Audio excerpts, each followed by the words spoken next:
Alright, so I got two locks here. I got one a cheapo Mint Craft brand.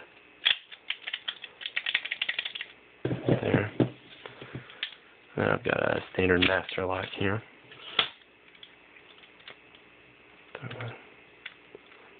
Wrench in. Pick in there. There goes the master lock. Now this guy's old and corroded, so you probably have to bear with me for a minute. It's probably going to take me a second to get him. It's been sitting out in the weather for years.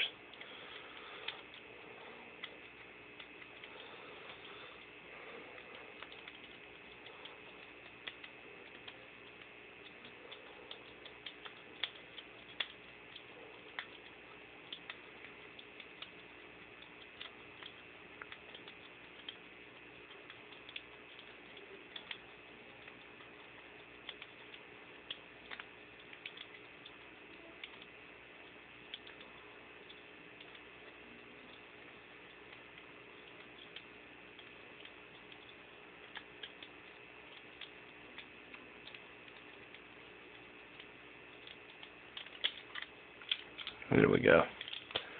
And then he kind of catches in there. That's as long as it takes.